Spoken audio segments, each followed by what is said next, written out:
A paz do Senhor, povo bonito, gente de Deus. Vamos para mais um vídeo do pedacinho da minha história. Para você que tá vendo esse vídeo aí e não viu o outro, é um projeto onde eu estou contando pequenos pedacinhos da minha história até formar ela por completo. E se você não viu os demais, eu te convido a voltar às publicações aí e assistir, tá bom? Tira um tempinho, porque vai valer a pena. Deus vai falar com você. Deus vai falar com você. E nos vídeos anteriores eu falei sobre a infância, sobre o sonho de menina que era pregar a palavra do Senhor.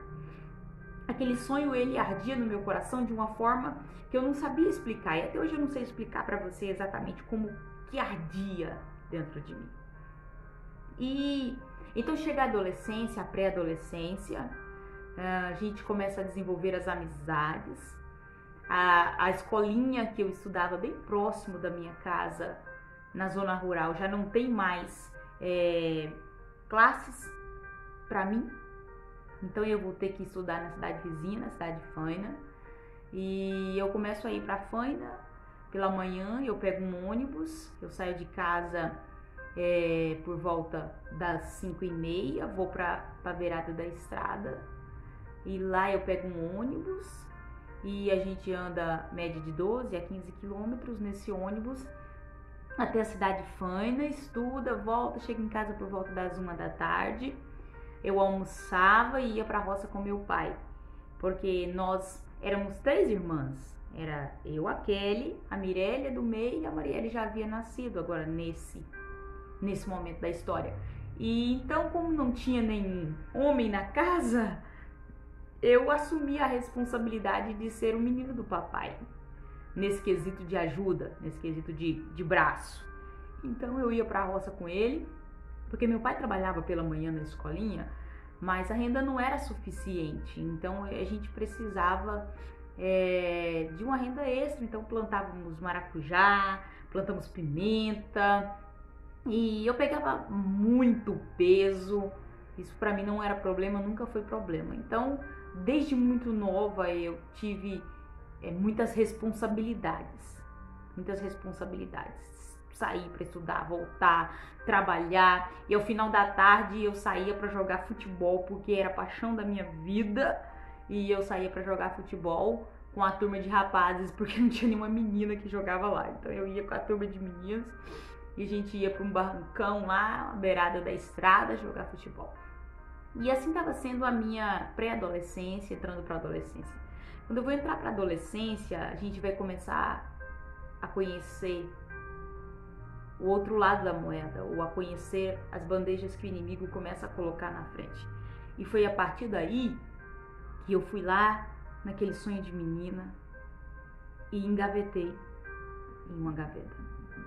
Eu já não mais queria ir para a igreja, eu ia por obrigação, porque meu pai era crente, minha mãe e as minhas irmãs estavam na igreja, então eu ia por obrigação. Às vezes eu saía para algum evento na cidade vizinha e meu pai, ou melhor, a minha família saía para o evento na igreja, eu dava uma saída do meio deles e ia para uma festa, para uma coisa, para um lugar, enquanto a festa estava acontecendo na igreja. Então depois eu saía de fininho, voltava para a igreja e comecei a levar uma vida assim.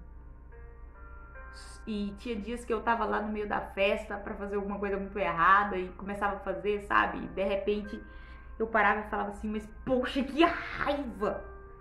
Nem pra desviar eu presto! Porque o Espírito Santo tava aqui. Já passou por isso, sabe? Quando você fala assim, eu quero fazer um monte de coisa errada, e você começa a fazer aquilo, de repente você fica assim, eu não consigo, todo mundo faz! E eu voltava envergonhada, eu entrava pro quarto e chorava a madrugada inteira e falava, Deus, porque sou eu que não presto? Porque sou eu que não consigo ser o exemplo dessa casa?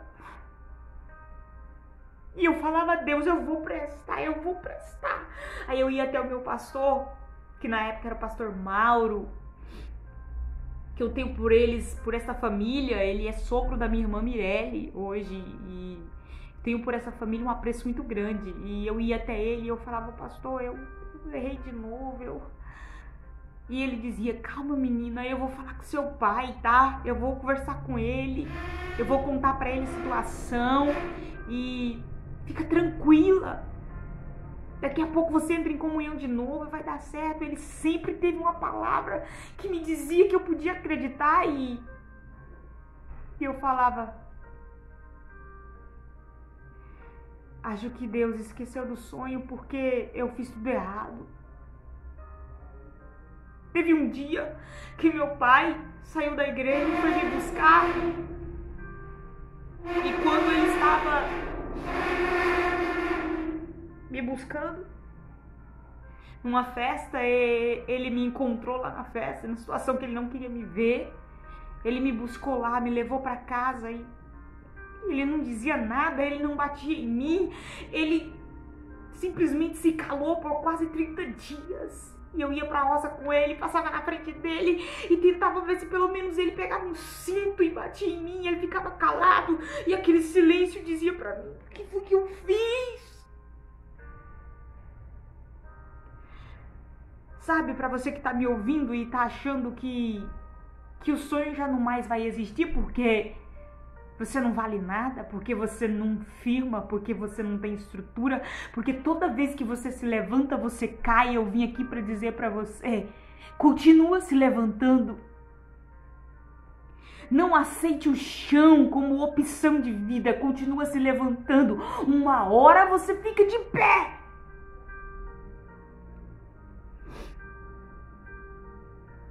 E eu dizia, agora vai dar certo, agora vai dar certo.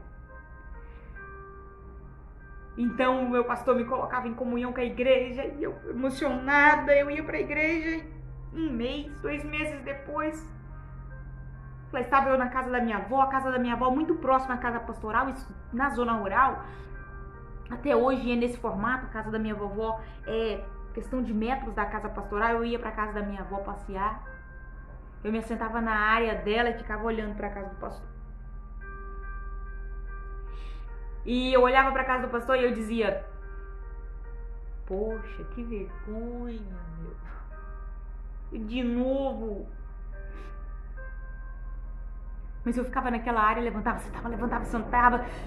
E eu dizia, tá bom, eu vou. E eu saía arrastada pelo Espírito Santo. Porque ele ainda acreditava em mim, como ele ainda acredita em você. Ele vai te arrastar de novo para se levantar. E eu passava a cerca, por baixo da cerca, no fio de arame, e eu falava, pastor, eu queria falar com o senhor. De novo.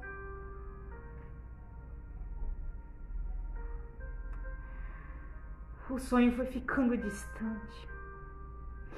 Eu parei de pensar nele. Eu parei de ouvir as mensagens, eu parei de ir na igreja. Eu ia com meus pais nos dias de culto, mas eu já não era mais a primeira do banco. Eu sentava no último lugar porque eu morria de medo de profeta, sabe? Falava assim, não, Deus vai falar comigo aqui, eu vou ficar com vergonha e... Era assim. Lembro-me de um dia que fui na igreja, na consagração, lá na igrejinha, e tinha um pastor de fora, o pastor Gilvan Martins, do Campo de Itapuranga. Ele estava ministrando na consagração e eu cheguei na consagração e falei, gente do céu, não tinha lugar mais atrás. Eu falei, gente, eu não vou entrar nessa igreja, não vou entrar, mas aí papai tava lá, mamãe, minhas irmãs, eu vou entrar. Eu entrei, sentei, acabou sobrando pra mim o primeiro banco, o lugar onde eu sentava pra ver papai pregar. E eu me sentei assim. Se virar pro meu lado, qualquer coisa eu vou lá pra fora, né? Aí o pastor tava pregando, olhou pra mim e falou assim, menina! E eu, não acredito. Deus manda te dizer que vai te usar no ministério da palavra e tu vai pregar em muitos lugares que tu nunca antes sonhou. Aí eu olhei assim, sabe? Fiquei caladinha. E dentro de mim eu pensei assim, esse pastor não sabe nem quem eu sou. Coitado, você tá doido. Se ele soubesse o lixo de pessoa, que era assim que eu tava me sentindo, que eu sou, ele não tinha falado isso não. Errou direitinho a promessa. Eu saí dali sem acreditar naquela palavra. Mas de vez em quando, ela ainda falava ao meu coração. De vez em quando eu ainda ouvia: Deus vai te usar. E quando eu estava saindo com os amigos, quando eu estava em lugares errados, quando eu estava em situações de pecado, eu ouvi ao fundo: Deus ainda vai te usar! Sabe o que é bom do Deus que nós servimos? Que você pode desistir de você, desistir dos seus sonhos, mas Ele não desiste!